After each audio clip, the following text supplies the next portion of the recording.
আসসালামু আলাইকুম রহমতুল্লাহ। আশা করি আল্লাহর অশেষ মেহেরবানি ও দয়ায় আপনারা সকলেই ভালো আছেন। আজকে আমরা আলোচনা করব দাজ্জাল সম্পর্কে। দাজ্জাল সম্পর্কে আমাদের বলতে হবে, কারণ জ্ঞানী উত্তরণের একমাত্র পথ। যার ব্যাপারে রাসূলুল্লাহ সাল্লাল্লাহু আলাইহি ওয়াসাল্লাম তিনার উম্মতদেরকে সবচেয়ে বেশি সতর্ক করেছেন। রাসূলুল্লাহ সাল্লাল্লাহু আলাইহি ওয়াসাল্লাম এর আজাদকৃত গোলাম সাফিনা রাদিয়াল্লাহু তাআলা আনহু বর্ণনা করেন, একবার রাসূলুল্লাহ সাল্লাল্লাহু আলাইহি ওয়াসাল্লাম আমাদের সামনে খুতবা দিলেন। তিনি রাসূলুল্লাহ সাল্লাল্লাহু আলাইহি ওয়াসাল্লাম বললেন, জেনে রাখো, আমার আগে যত নবী অতিবাহিত হয়েছেন প্রত্যেকেই তার উম্মতদেরকে দাজ্জাল সম্পর্কে সতর্ক করেছেন। তার বাম চোখ হবে টেরা, ডান চোখের ওপরে আঙুলের সমান মোটা চামড়া থাকবে, তার দুই চোখের মধ্যবর্তী স্থানে লেখা থাকবে কাফের।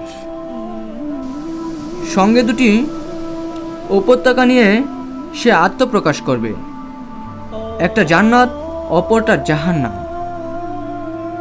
দাজ্জালের জাহান্নাম হবে জান্নাত, আর জান্নাত হবে প্রকৃত জাহান্নাম। তার সঙ্গে দুজন ফেরেশতাও থাকবেন, তারা দেখতে দুজন নবীর মতো হবেন। আমি চাইলে তাদের নাম ও তাদের বাপ দাদার নাম বলে দিতে পারি। একজন থাকবে ডানে, আরেকজন থাকবে বামে। এটা হবে মানুষের জন্য কঠিন পরীক্ষা। দাজ্জাল বলবে, আমি কি তোমার রব নই? আমি কি তোমার জীবন মরণের মালিক নই? তখন একজন ফেরেশতা বলবেন, তুমি মিথ্যা বলছো। কিন্তু তার এই উত্তরটা তার সঙ্গী ফেরেশতা ছাড়া কোনো মানুষই শুনতে পাবে না। অপর ফেরেশতা বলবেন, আপনি সুন্দর বলছেন, মানুষ এইটা শুনবে। তারা মনে করবে তিনি দাজ্জালকে সত্যায়ন করছেন। এটাই হবে পরীক্ষা। তারপর দাজ্জাল সফর শুরু করবে। এক পর্যায়ে মদিনায় আসবে, কিন্তু তাকে মদিনায় প্রবেশ করার অনুমতি দেওয়া হবে না। তখন সে বলবে, এটা তো ওই মহামানবের এলাকা। তারপর সে শাম, বর্তমানে সিরিয়া আসবে। তখনই আল্লাহ তাকে